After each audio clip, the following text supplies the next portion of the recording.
The door gently opens. It's me. I hug with a smile. You surround my neck and all as I stand on the chair. Sayori, what the hell? It's not what it, oh, am I kidding? It's exactly what it looks like. Get down from there.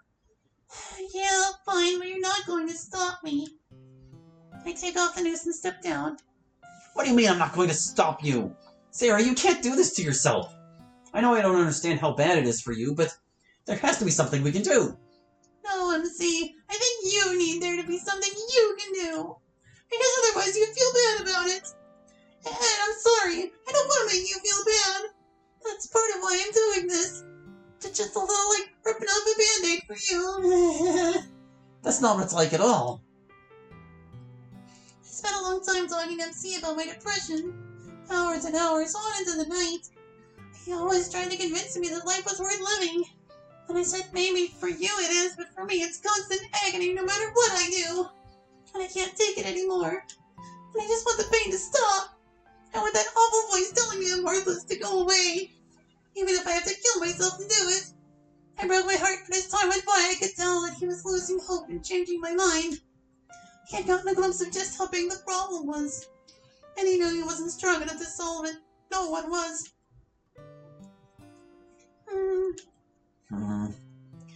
I mean, even if you get me to stop now, there's nothing you can do to stop me eventually.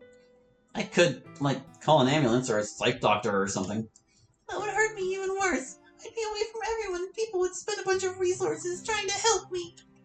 And besides, I don't think you could convince them to do anything. After all, it's me, super cheerful Sayori.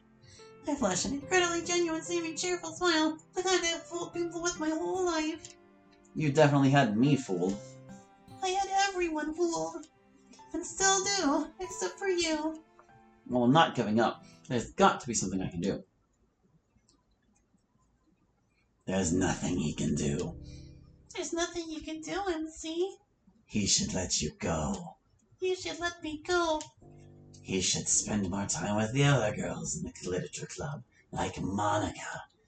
You should spend more time with the other girls in the literature club, like Monica. No. It's so simple. Well, Sayori, I wasn't lying when I told you I loved you earlier. Yes, he was. I meant every word of it. And it wasn't just some plot to make you feel better, either. I love you, mind, body, and soul. And I'll prove it. If you can't go on living, then neither will I. Let's go out together, Sayori. Wait, what? MC, no, you can't do that. Can't I? I mean, who's going to stop me? You, after you're dead? Wouldn't it be better to do this together, rather than sneaking behind each other's backs? But I love you. I don't want you to die.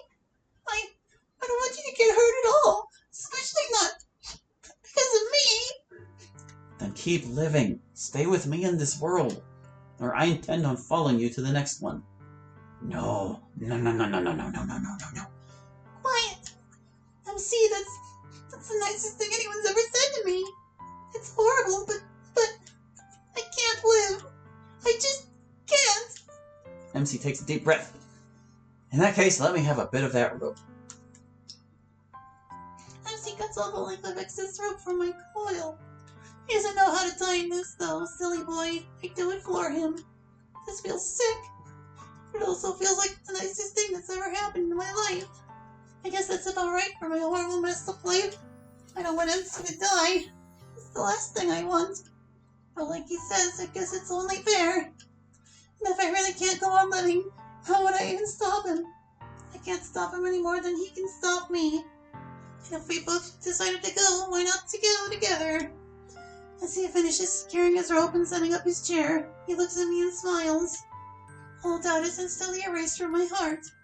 He does love me. No! I don't understand. None of this should be happening. He doesn't love you. Stop it. Looks like you're losing your power over me. It's all thanks to him. You ready? Yeah, I think so. You're way too cheerful about what you're doing right now, guy. You know, MC, you sure know how to treat a girl on a first date. Wow, that's, Sorry, too dark? that's awful. But this situation is so messed up. What can you do but laugh? Before we do this, let me look at you for a while. He spends a long time gazing into my eyes. I do the same. Okay, I'm ready. Wait, are you sure you want to do this? My worst nightmare was always that I'd drag you down. And now it's coming true. But at the same time, I feel so happy. I don't know what to do. Sayori, I said I'd always be there for you.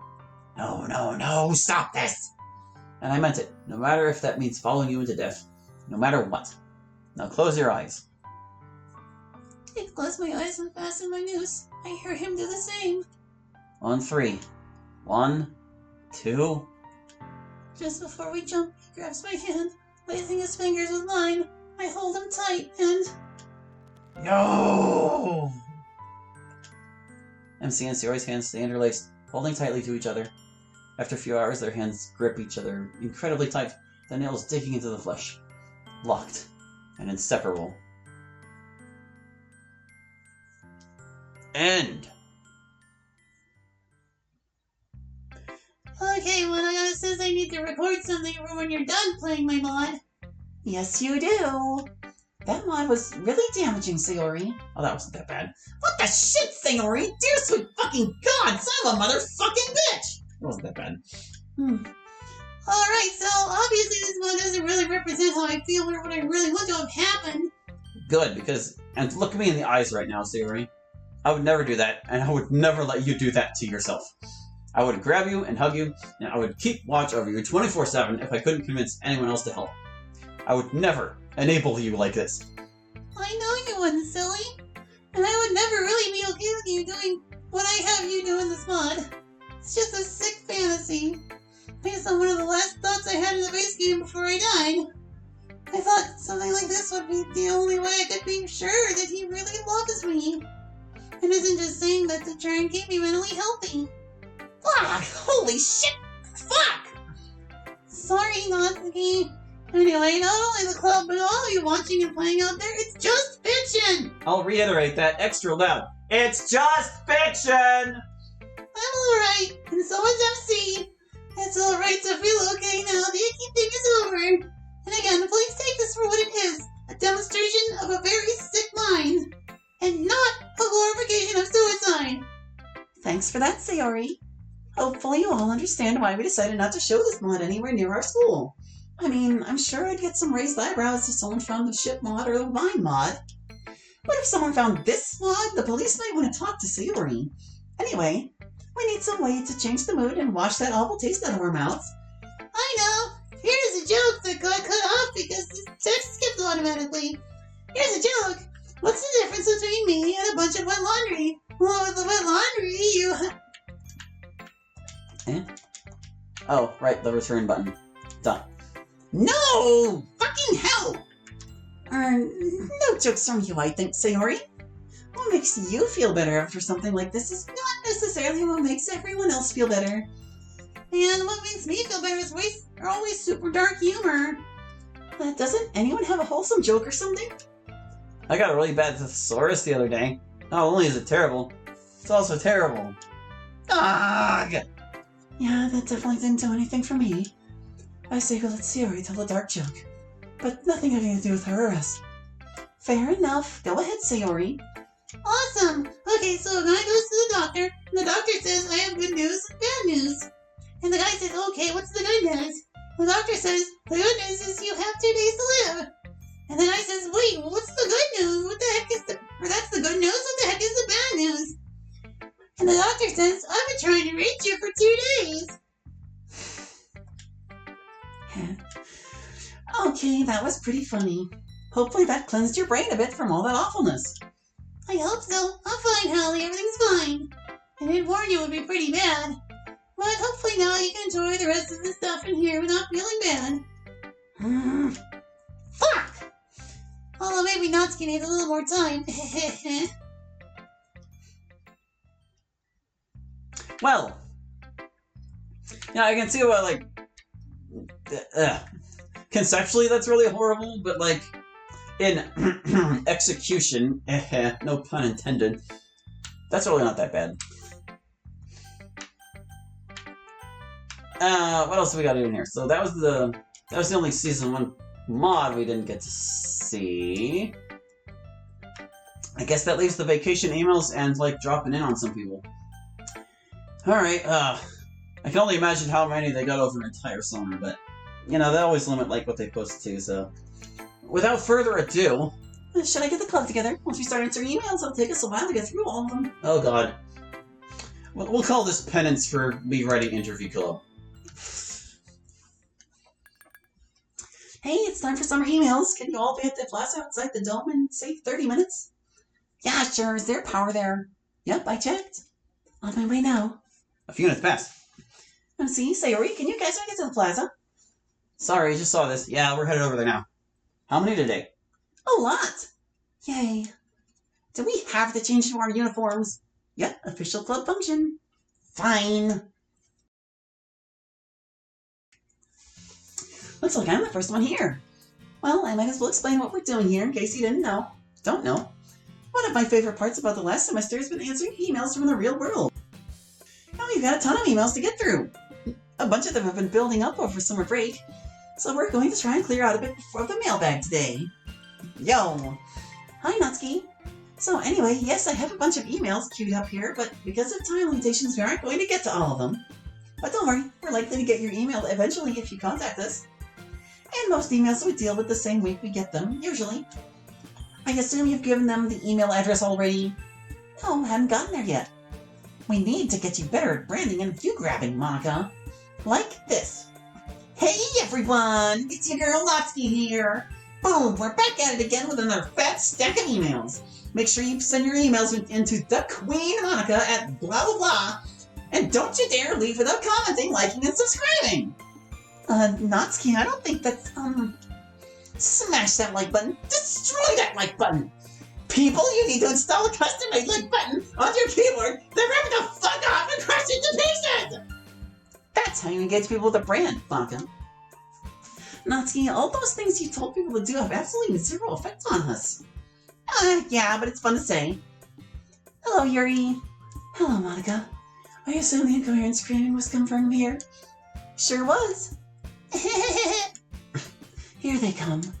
Sayori's laughing so hard these days, it's wonderful. Hi everyone, sorry we're late. Sayori said we had to see the jellyfish one more time on our way back. It was worth it. The jellyfish was super cute. Well, the gang's all here, so let's get started with emails. We have a ton to get through today. Hello, hope you guys don't mind a newcomer joining in so late. Excuse me. My question, well, I guess it's more of a request, is for anybody who is willing to answer. I'd love for it to be everyone, but I understand if you guys are short on time or if some of you are not comfortable sharing.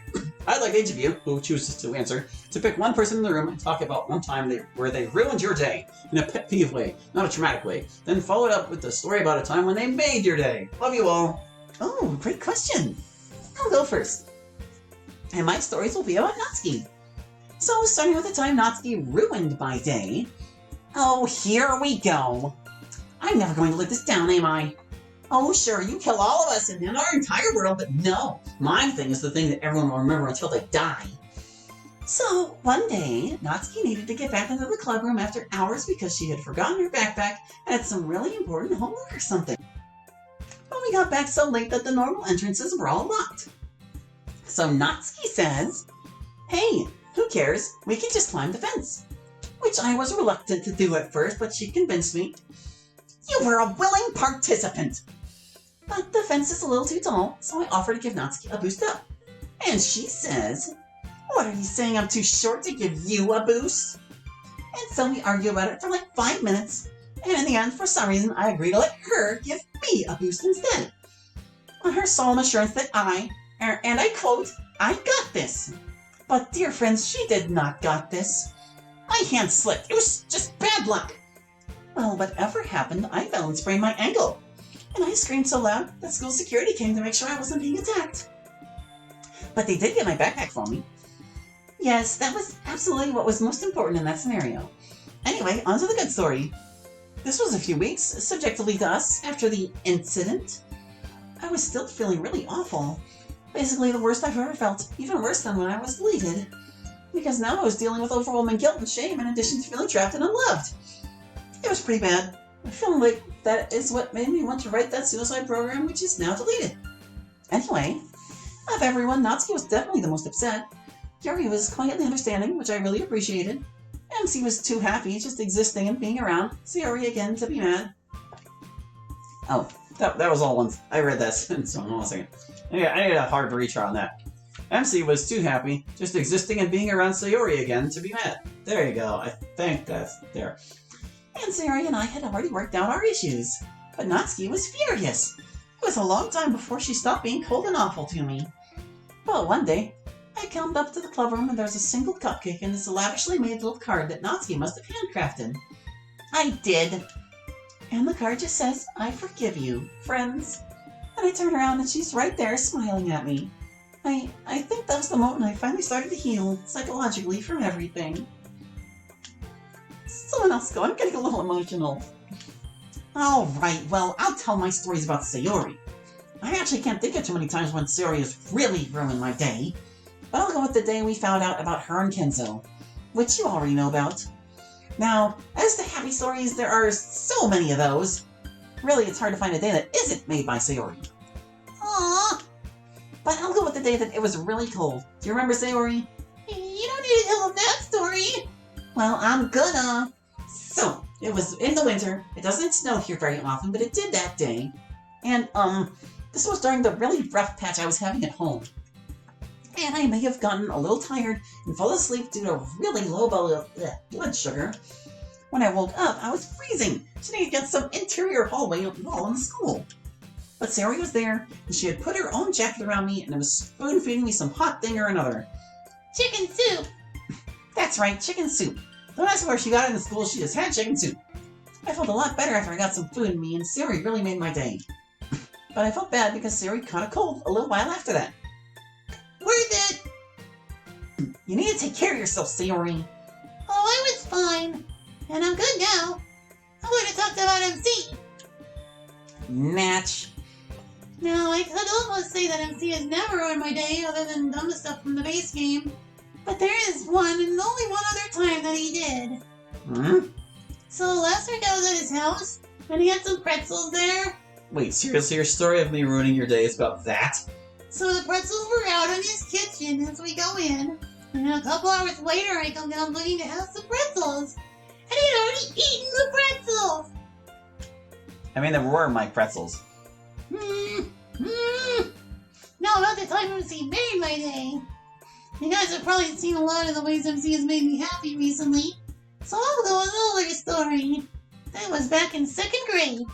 I was feeling really bad because I felt really stupid compared to other kids. I felt like I was dumber than everyone else. Even though it was because you had gotten a B on a quiz. You remember? Of course I remember.